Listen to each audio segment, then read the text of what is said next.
आम प्रकृत में जगत मध्य जो बंचीचे आज प्रभु निमंते मोर परिचय कौन आज प्रभु निमंते मोर परिचय कौन मु कोडी बसवास करुची मु कोडी चाकरी करुची को कंपनी रे करुची गवर्नमेंट क्षेत्र रे करुची कि कौन सी जगह रे मु कार्य करुची तांको मानको मध्य रे प्रभु निमंते मोर परिचय कौन आज मु गोटे कॉलोनी रे हिंदू जगह रे बसवास करुची मु आ मोर परिवार प्रभु निमंते मोर परिचय कौन मोर परिवार रो परिचय कौन आम मांडलिक भाव में मंडली रे मोर परिचय कौन प्रभु निमंते आमे निजको समीक्षा करू आज मो ऑफिस रे प्रभु मते अनुग्रह करी गोटे चाकरी देइछंती कौन सी कंपनी रे काम करिया पई देइछंती तांको निमंते मोर परिचय कौन हुए तो मते देखि आज अन्य लोक माने प्रभु को जानि पारुछंती कि प्रभुंकर परिचय मते देइछंती प्रभुंकर परिचय को मु अन्य मानक पाखरे देई पारुछि कि तांको निमंते मोर एटीट्यूड बदलिछि कि आज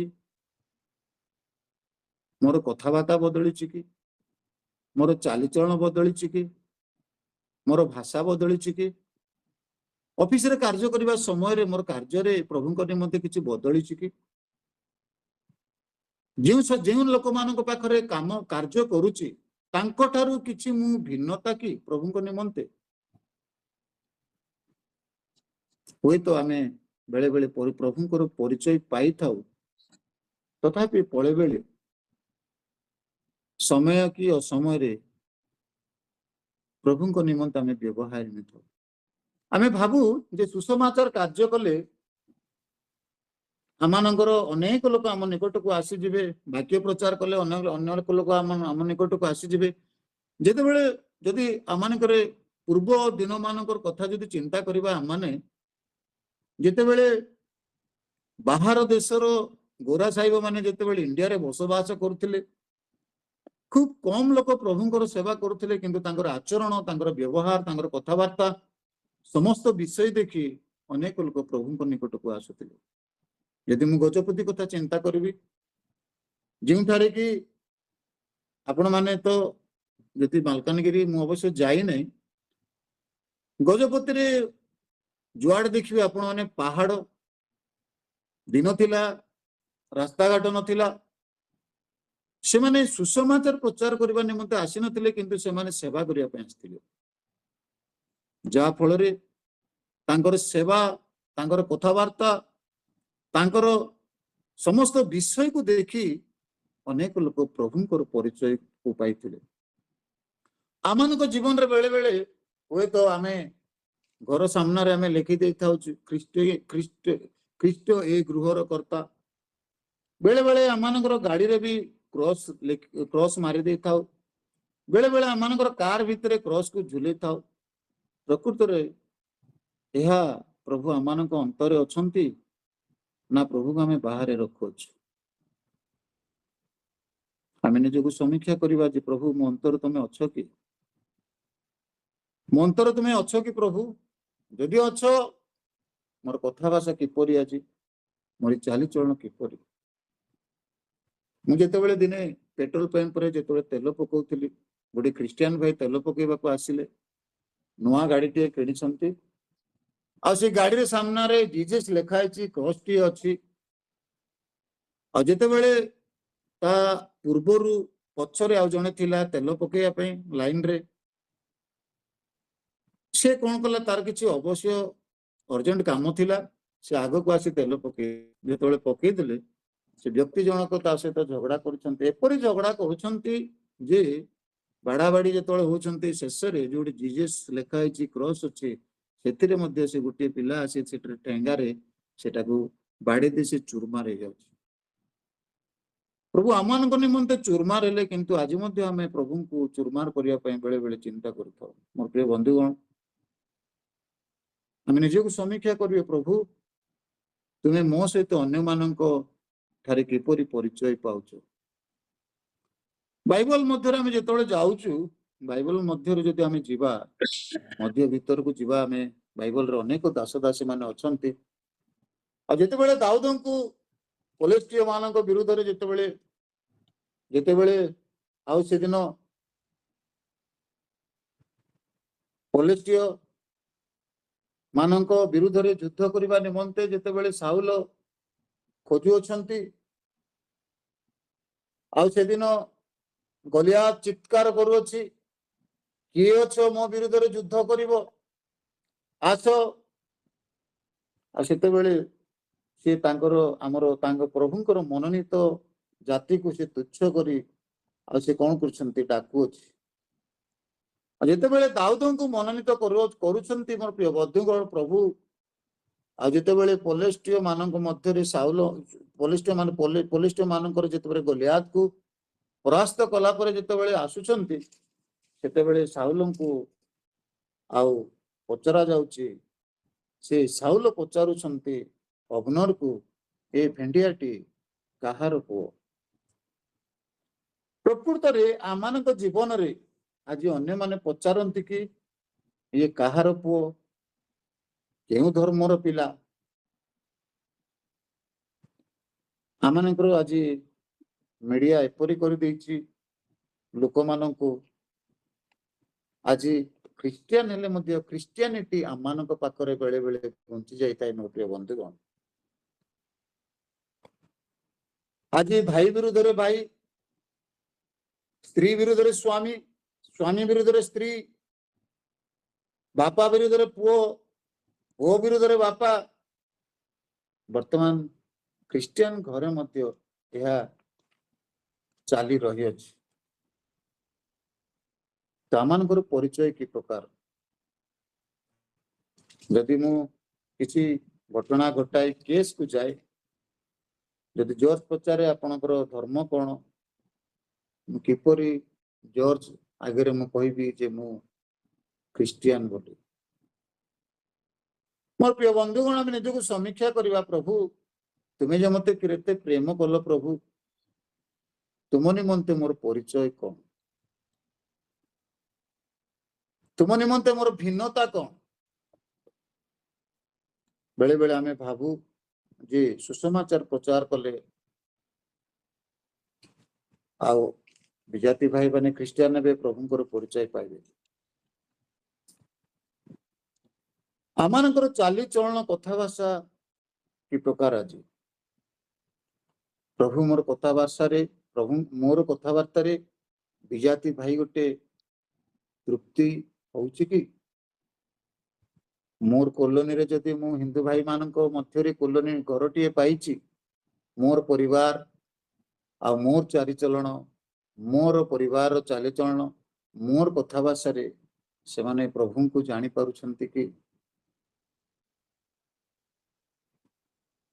ବେଳେ ବେଳେ ଆମମାନେ ଯେତେବେଳେ ଆମେ ଦିନେ ଗୋଟେ ଜାଗାକୁ ଟ୍ରାକ୍ ଦେବା ପାଇଁ ଯାଇଥିଲୁ, ଆଉ ଯେତେ ଗୋଟେ ହିନ୍ଦୁ ଭାଇକୁ ଯେତେବେଳେ ଆମେ ଟ୍ରାକ୍ ଦେବା ପାଇଁ ଯାଉଥିଲୁ, ସେ ଲୋକଟା କହିଲା ଆଉ ମୁଁ ଏ ଟ୍ରାକ୍ ନେବି ନାହିଁ। ଆମେ ପଚାରିଲୁ ଆଜ୍ଞା କଣ ହେଲା? ସେ କହିଲେ ଆମ କଲୋନୀରେ ଗୋଟେ ଖ୍ରୀଷ୍ଟିଆନ ପରିବାର ଅଛନ୍ତି, ସେ ସବୁବେଳେ ସମସ୍ତଙ୍କ ସହିତ ସେ କଣ କରେ, ଝଗଡା କରେ ବା ଗଣ୍ଡଗୋଳ କରେ। ମୋର ପ୍ରିୟ ବନ୍ଧୁଗଣ, ପ୍ରଭୁଙ୍କର ପରିଚୟ ସେଠି କଣ ରହିଲା? ଆଜି ନିଜର ଧନ, ନିଜର ବଳ, ନିଜର ସମ୍ପତ୍ତି ପାଇଁ ଆମେ ଗର୍ବ କରୁ, କିନ୍ତୁ ପ୍ରଭୁଙ୍କ ପାଇଁ ଆମେ କେବେ ବି ଗର୍ବ କରିନଥାଉ। ଆମେ ପ୍ରଭୁଙ୍କ ପାଇଁ କେବେ ବି ଗର୍ବ କରିନଥାଉ।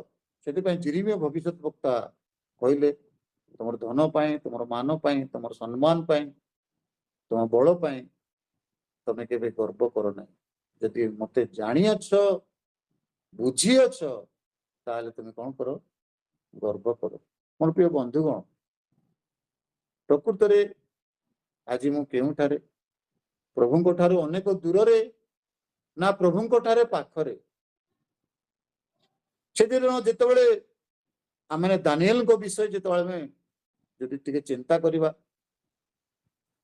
ଆଉ ଯେତେବେଳେ ଦାନିଏଲକୁ ନବୁକଦ୍ନେଚ୍ଛର ଡାକୁଛନ୍ତି ତାଙ୍କର ସ୍ୱପ୍ନର ଅର୍ଥ ପ୍ରକାଶ କରିବା ନିମନ୍ତେ, ସେଠି ଗୋଟେ ଆପଣ ମାନେ ଦୟାକରି ଖୋଲିବେ, ଗୋଟେ ଅଂଶ ଲେଖା ଅଛି ଦାନିଏଲ ପୁସ୍ତକ ତାର 2 ଅଧ୍ୟାୟ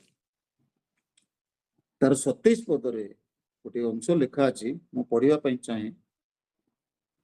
ଦାନିଏଲ ଦାନିଏଲ ରାଜା ଛାମୁରେ ଉତ୍ତର କରି କହିଲେ, ମହାରାଜ, ଯେଉଁ ନିଗୁଡ କଥା ପଚାରି ଅଛନ୍ତି ତାହା ବିଦ୍ୱାନ ଲୋକ କିଏ ବା ଗଣକ ଅବା ମନ୍ତ୍ରବେଦା ଅଥବା ଶୁଭବାଦୀ ମାନେ ମହାରାଜାଙ୍କ ଛାମୁରେ ପ୍ରକାଶ କରିପାରନ୍ତି ନାହିଁ। 28 ପଦ। ମାତ୍ର ଯେ ନିଗୁଡ ବିଷୟ ମାନ ପ୍ରକାଶ କରନ୍ତି ଏପରି ଏକ ପରମେଶ୍ୱର ସ୍ୱର୍ଗରେ ଅଛନ୍ତି। ଆଉ ଅନ୍ତିମ କାଳର ଯାହା ଯାହା ଘଟିବ ତାହା ସେ ମହାରାଜା ନବୁକଦ୍ନେଚ୍ଛରଙ୍କୁ ଜଣାଇଅଛନ୍ତି। ଆପଣଙ୍କ ସ୍ୱପ୍ନ ଓ ଶଯ୍ୟା ଉପରେ ଆପଣଙ୍କ ମନର ଦର୍ଶନ ଏହି। ଯଦି ଆମେ ତଳକୁ ଦେଖିବା ଅନ୍ୟାନ୍ୟ କଥା ସବୁ ଲେଖା ଅଛି। ଦେଖନ୍ତୁ, ଯଦି ଆମେ ନବୁକଦ୍ନେଚ୍ଛରଙ୍କ କଥା ଯଦି ଆମେ ଚିନ୍ତା କରିବା, ଯେତେବେଳେ ସେ ସ୍ୱପ୍ନର ତାର ଅର୍ଥ ପ୍ରକାଶ କରିବା ନିମନ୍ତେ, ମୋର ପ୍ରିୟ ବନ୍ଧୁଗଣ, ରାଜ୍ୟର ସମସ୍ତ ଗୋଷ୍ଠୀ, ସମସ୍ତ ଜାତି, ସମସ୍ତଙ୍କୁ ସେ କଣ କଲେ? ବିଦ୍ୱାନ ଲୋକମାନଙ୍କୁ ଡାକିଲେ, ଗୁଣୀ ଲୋକମାନଙ୍କୁ ଡାକିଲେ, ଅନେକ ଜ୍ଞାନୀ ଲୋକମାନଙ୍କୁ ଡାକିଲେ। ସ୍ୱପ୍ନର ଅର୍ଥ କେହି ଜଣେ, ମୋର ପ୍ରିୟ ବନ୍ଧୁଗଣ, କହିପାରିଲେ ନାହିଁ। ମୋର ପ୍ରିୟ ବନ୍ଧୁଗଣ, ପ୍ରଭୁ ସେଠି ଦାନିଏଲକୁ ମନୋନୀତ କରିଛନ୍ତି ଯେ ନବୁକଦ୍ନେଚ୍ଛରଙ୍କର ସ୍ୱପ୍ନର ଅର୍ଥ ପ୍ରକାଶ କରିବା ନିମନ୍ତେ। ଆଉ ସେଠି ଦାନିଏଲ ନବୁକଦ୍ନେଚ୍ଛରଙ୍କର ଅର୍ଥ ପ୍ରକାଶ କରୁଛନ୍ତି। ଆଉ ପ୍ରଭୁଙ୍କର ପରିଚୟ, ଆଉ ସେମାନେ ପ୍ରଭୁଙ୍କର ପରିଚୟ ଆଉ ଅନେକ ଲୋକ ସେଦିନ କଣ କରୁଛନ୍ତି? ପାଉଛନ୍ତି। ମୋ ପ୍ରିୟ ବନ୍ଧୁଗଣ, ଯଦି ମୁଁ ଆପଣ ମାନେ ଯଦି ପ୍ରଭୁଙ୍କ ଠାରେ ଅଛୁ, ପ୍ରଭୁ ନିଶ୍ଚୟ ଆପଣଙ୍କ ଠାରେ ଅଛନ୍ତି, ମୋ ଠାରେ ଅଛନ୍ତି। ସେଦିନ ଦାନିଏଲ ଯେ କହିଥିଲା ତାହା ନୁହଁ। ଆପଣଙ୍କର ଏଠି ଚୁପ୍, ଆପଣଙ୍କର କଥାବାର୍ତ୍ତା, ଆପଣଙ୍କର ସମସ୍ତ ବିଷୟ ଯଦି ପରିବର୍ତ୍ତନ ହେଇଛି, ସେଦିନ ଯେପରି ଦାନିଏଲ ରାଜାଙ୍କ ନିକଟକୁ ଯାଇକି ତାଙ୍କର ପ୍ରଶ୍ନ, ତାଙ୍କର ସ୍ୱପ୍ନର ଉତ୍ତର ସେ ପ୍ରକାଶ କରିଥିଲେ, ଅନେକ ଲୋକ ସେଦିନ ଆଉ ପ୍ରଭୁଙ୍କ ବିଷୟରେ ଜାଣିଥିଲେ, ଆଉ ପ୍ରଭୁଙ୍କର ପରିଚୟ ପାଇଥିଲେ। ଆଜି ମୋ ଦ୍ୱାରା ଆଜି କେତେ ଜଣ ପରିଚୟ ପାଇଛନ୍ତି? ମୋର ପ୍ରିୟ ବନ୍ଧୁଗଣ, ଆପଣଙ୍କ ଦ୍ୱାରା କେତେ ଜଣ ପରିଚୟ ପାଇଛନ୍ତି? ହୁଏତ ପ୍ରଭୁ ଅନୁଗ୍ରହ କରି ମତେ ଗୋଟିଏ ଚାକିରିଟିଏ ଦେଇଛନ୍ତି। ମୋର ଯୋଉ ଚାକିରି ଜୀବନରେ ଯେଉଁ ଅଫିସରେ ଚାକିରି କରିଛି, ହୁଏତ ଖ୍ରୀଷ୍ଟିଆନ ଲୋକ ଅଳ୍ପ ଲୋକ ଥାଇପାରନ୍ତି। ସେଦିନ ଯଦି ନବୁକଦ୍ନେଚ୍ଛରଙ୍କ ପାଖରେ ଅନେକ ବିଜାତି ଲୋକମାନେ ଥିଲେ, କେବଳ ଦାନିଏଲ ଗୋଟିଏ ଲୋକ ମାତ୍ର ଥିଲା। ସେ ଯାଇକରି କଣ କଲା? ଆଉ ସେ ସ୍ୱପ୍ନର ଉତ୍ତର ପ୍ରକାଶ କରିଥିଲା। ମୋର ପ୍ରିୟ ବନ୍ଧୁଗଣ, ଆମେ ହୁଏତ ଅନେକ ଜାଗା ମାନଙ୍କରେ କାର୍ଯ୍ୟ କରୁ, ଆମମାନଙ୍କର ପରିଚୟ ପ୍ରଭୁଙ୍କ ନିମନ୍ତେ କଣ? ପ୍ରଭୁଙ୍କ ନିମନ୍ତେ ଆମମାନଙ୍କର ଭିନ୍ନତା କଣ? ଯଦି ମୁଁ ଚାକିରି କରିଛି, ମୋ ଦ୍ୱାରା ଆଜି ଅଫିସର ସମସ୍ତ ଲୋକ ପ୍ରଭୁଙ୍କୁ ଜାଣନ୍ତି କି?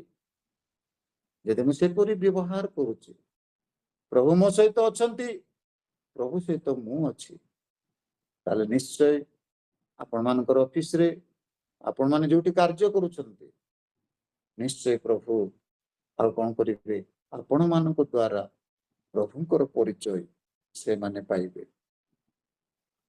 ଆମେ ଯଦି ଯୋସେଫଙ୍କ ବିଷୟରେ ଯଦି ଆମେ ଚିନ୍ତା କରିବା, ଆମର ପ୍ରିୟ ବନ୍ଧୁଗଣ, ଯେତେବେଳେ ଯୋସେଫଙ୍କ ବିଷୟରେ ଚିନ୍ତା କରିବା, ଯେତେବେଳେ ତାଙ୍କ ଭାଇମାନେ ତାଙ୍କୁ ବିକ୍ରୟ କରିଦଉଛନ୍ତି, ଆଉ ଯେତେବେଳେ ଯୋସେଫ ଆଉ ସ୍ୱପ୍ନର କିଛି କଥା ତାଙ୍କ ବାପାଙ୍କୁ କହୁଛନ୍ତି, ତାଙ୍କ ଭାଇମାନଙ୍କୁ କହୁଛନ୍ତି, ସେ ଭାଇମାନେ ଯେତେବେଳେ ବାପା ସେମାନଙ୍କୁ ପ୍ରେମ, ସେ ଛୋଟ ପିଲାବେଳେ ଯେତେବେଳେ ପ୍ରେମ କରୁଥିଲେ ଯୋସେଫକୁ, ଆଉ ସେତେବେଳେ ଭାଇମାନେ କଣ କରୁଥିଲେ?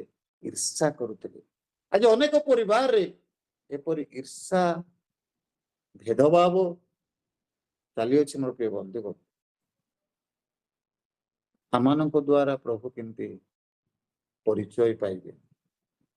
ଆଉ ଯେତେବେଳେ ଯୋସେଫକୁ ସେମାନେ ବିକ୍ରି କରିଦଉଛନ୍ତି, ଆଉ ସେ ଗୋଟିଏ ଘରେ ଯାଇକରି ବସବାସ କରୁଛନ୍ତି, ଆପଣମାନେ ସେ ବିଷୟରେ ତ ମୁଁ କହିବା ପୂର୍ବରୁ ଆପଣମାନେ ଜାଣିଛନ୍ତି। ଯେତେବେଳେ ସେ ଗୋଟିଏ ଘରେ ବସବାସ କରୁଛନ୍ତି ସେଥିରେ ସେ ଘର ଭିତରେ ଯେତେବେଳେ ଗୋଟିଏ କେସ୍ ହଉଛି, ମୁଁ ସଂକ୍ଷିପ୍ତରେ କହିବା ପାଇଁ ଚାହେଁ ଯେହେତୁ ସମୟ ଆଉ ଧାଇଁ ଧାଇଁ ଆସୁଅଛି, ଅଳ୍ପ ସମୟରେ ସରେଇବାକୁ ପଡିବ। ଯେତେବେଳେ ଯୋସେଫ ସେ ପଟିପୋର ସ୍ତ୍ରୀ ଯେତେବେଳେ ତାଙ୍କୁ ବଳାତ୍କାର କରୁଛନ୍ତି, ସେଥିରୁ ସେ ବାଦ ପଡି ସେ କଣ କରୁଛନ୍ତି, ଗୋଟିଏ ଖଣ୍ଡିଆ ବସ୍ତ୍ର ପିନ୍ଧି ସେ କଣ କରୁଛନ୍ତି, ବାହାରକୁ ଚାଲି ଯାଉଛନ୍ତି। ଅକାରଣରେ ସେ କଣ କରୁଛନ୍ତି, ଦୋଷାରୋପ କରୁଛନ୍ତି, ସେ ଜେଲକୁ ଯାଉଛନ୍ତି। ହୁଏତ ବେଳେ ବେଳେ ଆମମାନଙ୍କ ଜୀବନରେ, ଆପଣମାନଙ୍କ ଜୀବନରେ, ବ୍ୟକ୍ତିଗତ ଜୀବନରେ ଏପରି ଘଟଣା ମାନ ଖ୍ରୀଷ୍ଟିଆନ ଭାବରେ ଆମମାନଙ୍କ ଜୀବନରେ ଆସିଥାଏ। ଯଦି ପ୍ରଭୁ ଆପଣଙ୍କ ସହିତ ଅଛନ୍ତି, ପ୍ରଭୁ ମୋ ସହିତ ଅଛନ୍ତି, ନିଶ୍ଚୟ ପ୍ରଭୁ ଆମମାନଙ୍କର ସହାୟ ହେବେ, ସହବର୍ତ୍ତୀ ପରମେଶ୍ୱର ହେବେ। ନିଶ୍ଚୟ ପ୍ରଭୁ ଆମମାନଙ୍କର ଭବିଷ୍ୟତ ଉଜ୍ଜଳ କରିବେ, ତା ସଙ୍ଗେ ସଙ୍ଗେ ତାଙ୍କ ରାଜ୍ୟର ଅଧିକାର କରିବେ।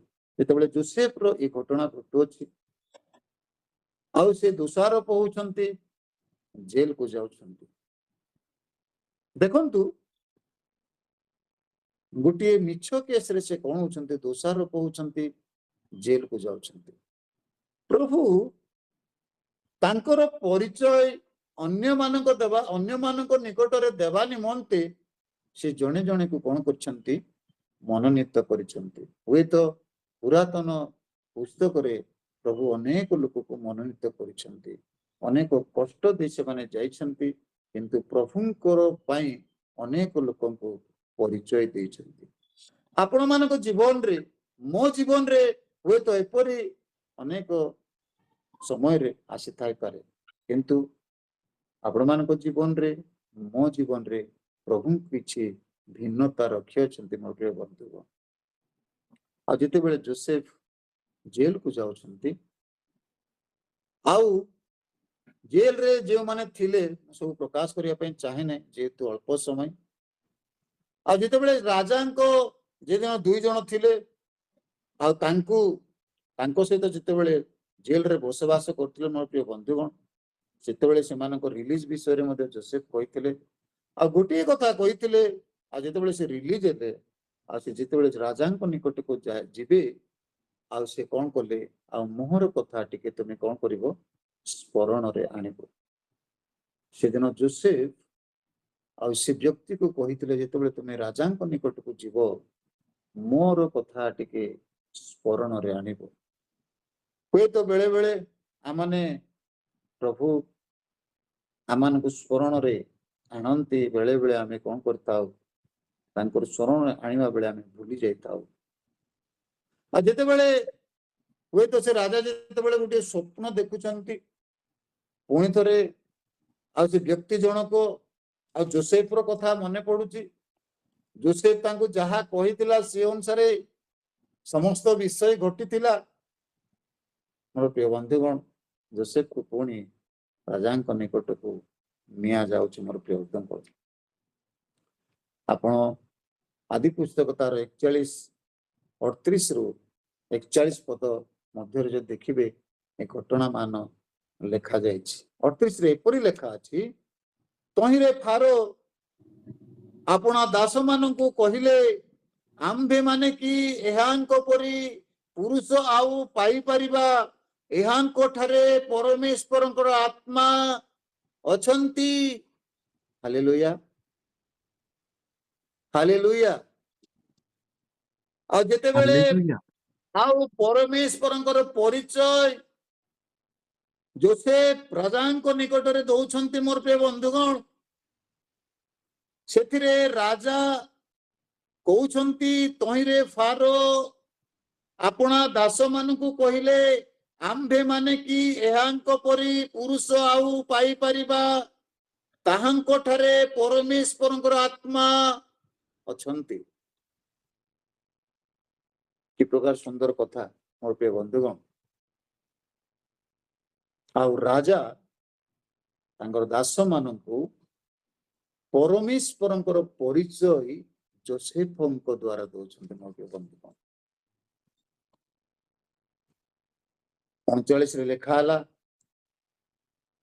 ତହୁଁ ଫାରୋ ଯୋସେଫଙ୍କୁ କହିଲେ, ପରମେଶ୍ୱର ତୁମ୍ଭକୁ ଏ ସମସ୍ତ ଜଣାଇ ଅଛନ୍ତି, ଏଣୁ ତୁମ୍ଭ ପରି ବୁଦ୍ଧିମାନ ଓ ଜ୍ଞାନୀ କେହି ନାହିଁ। ଦେଖନ୍ତୁ ମୋ ପ୍ରିୟ ବନ୍ଧୁଗଣ, ପ୍ରଭୁଙ୍କର ଯୋଜନା, ପ୍ରଭୁଙ୍କର ସଂକଳ୍ପ ଯୋସେଫଙ୍କ ପାଇଁ କଣ ଥିଲା? ହୁଏତ ଗୋଟେ ସେ ନିରୀହ ବାଳକ ଥିଲେ, ଭାଇମାନେ ତାଙ୍କୁ ଈର୍ଷା କରି ଆଉ ବିକ୍ରି କରି ଦଉଛନ୍ତି, ଉତ୍ଥାନ ପତନ ଦେଇ ସେ ଯାଉଛନ୍ତି। ଆଉ ଯେତେବେଳେ ଉତ୍ଥାନ ପତନ ଦେଇ ଯାଉଛନ୍ତି, ତଥାପି ସେ କଣ କରୁଛନ୍ତି? ପରମେଶ୍ୱରଙ୍କୁ ଛାଡୁନାହାନ୍ତି ମୋର ପ୍ରିୟ ବନ୍ଧୁଗଣ।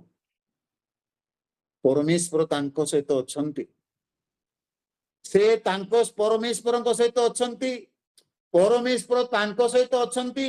ଆସୁ ଦୁଃଖ, ଆସୁ ନିନ୍ଦା, ଆସୁ ତାଡନା,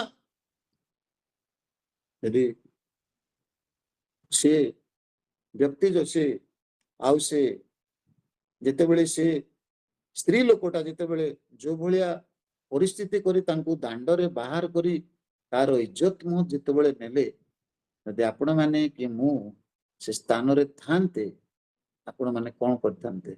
ନିଜକୁ ଚିନ୍ତା କରିପାରୁଛନ୍ତି? ତଥାପି ଯୋସେଫ ପରମେଶ୍ୱରକୁ ଛାଡ଼ିଲେ ନାହିଁ ମୋର ପ୍ରିୟ ବନ୍ଧୁଗଣ।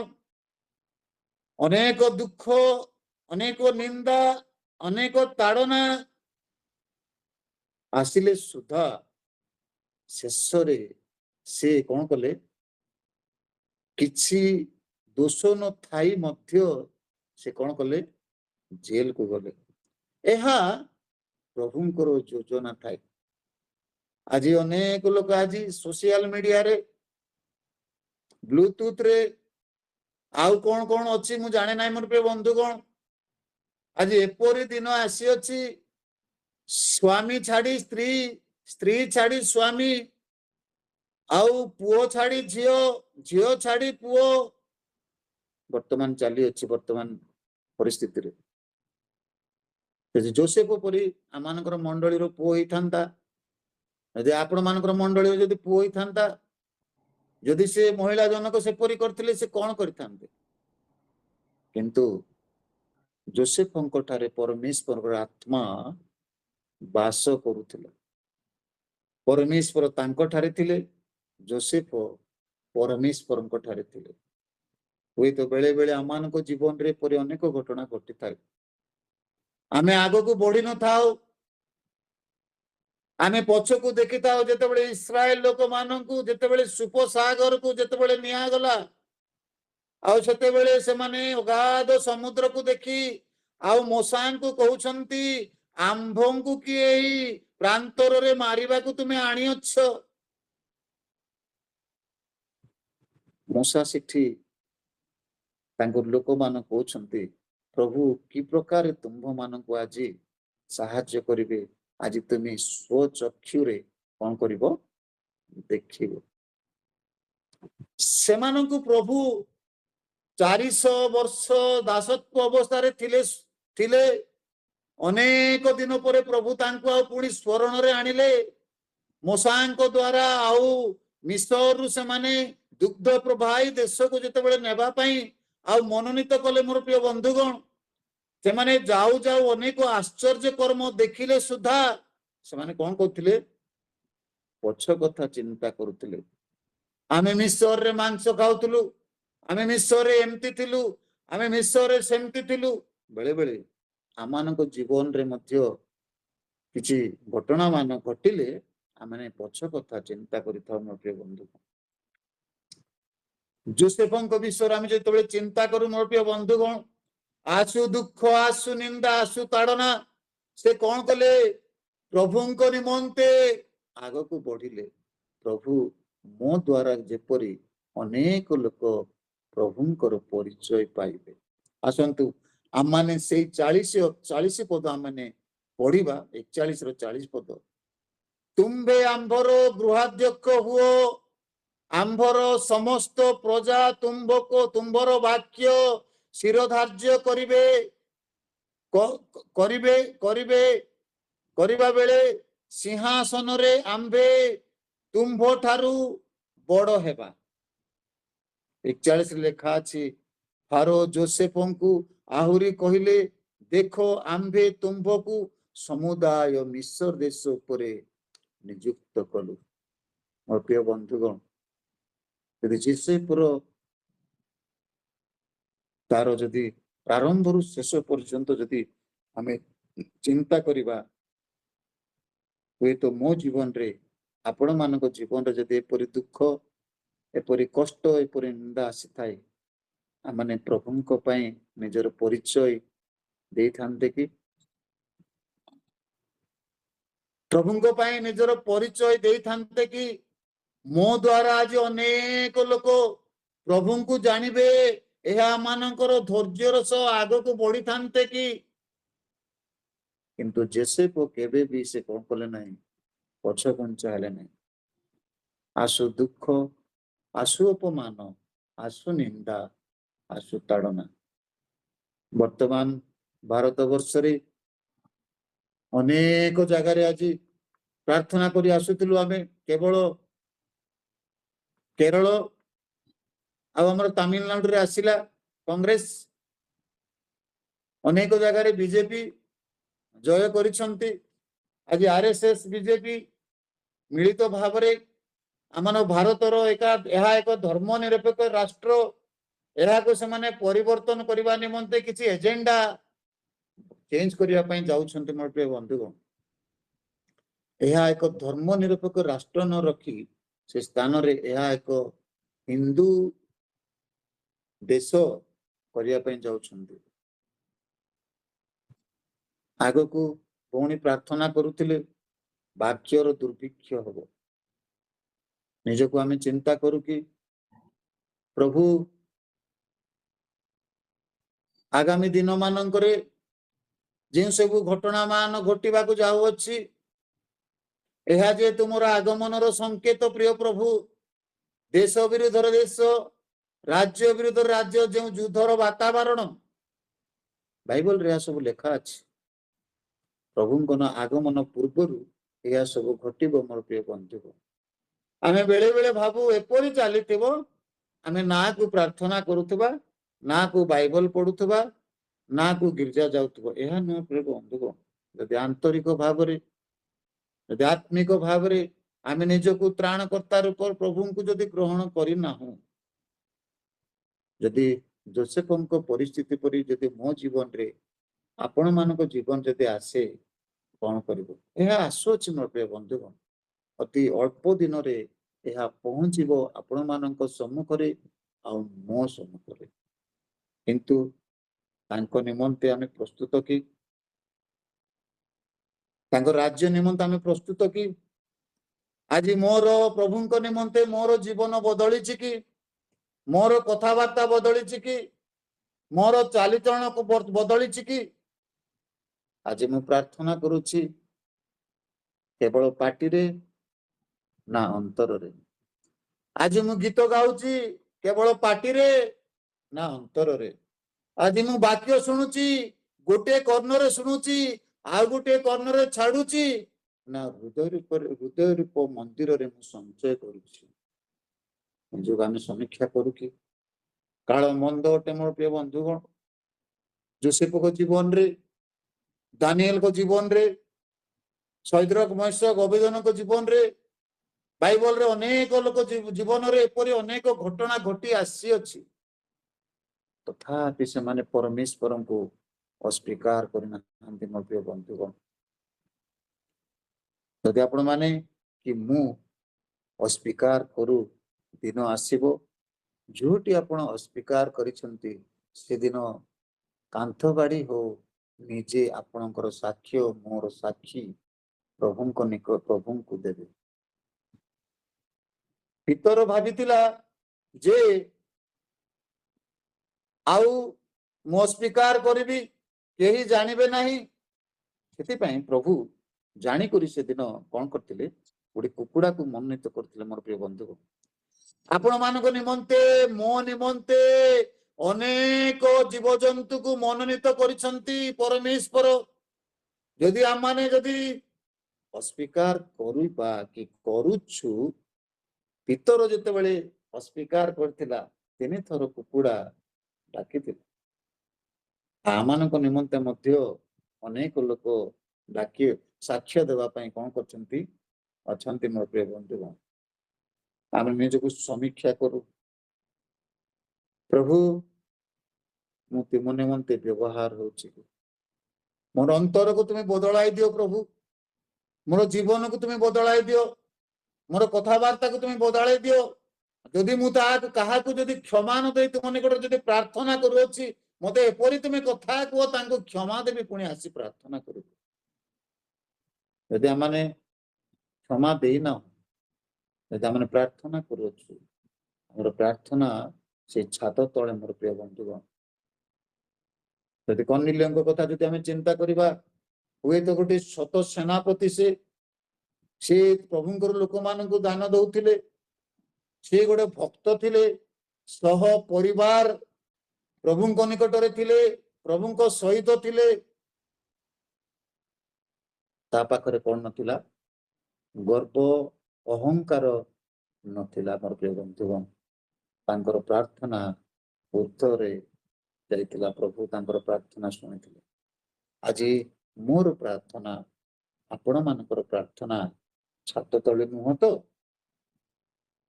ଆମର ପ୍ରାର୍ଥନା ପ୍ରଭୁଙ୍କ ଦୃଷ୍ଟିରେ ଗ୍ରାହ୍ୟ ହଉଛି ତ?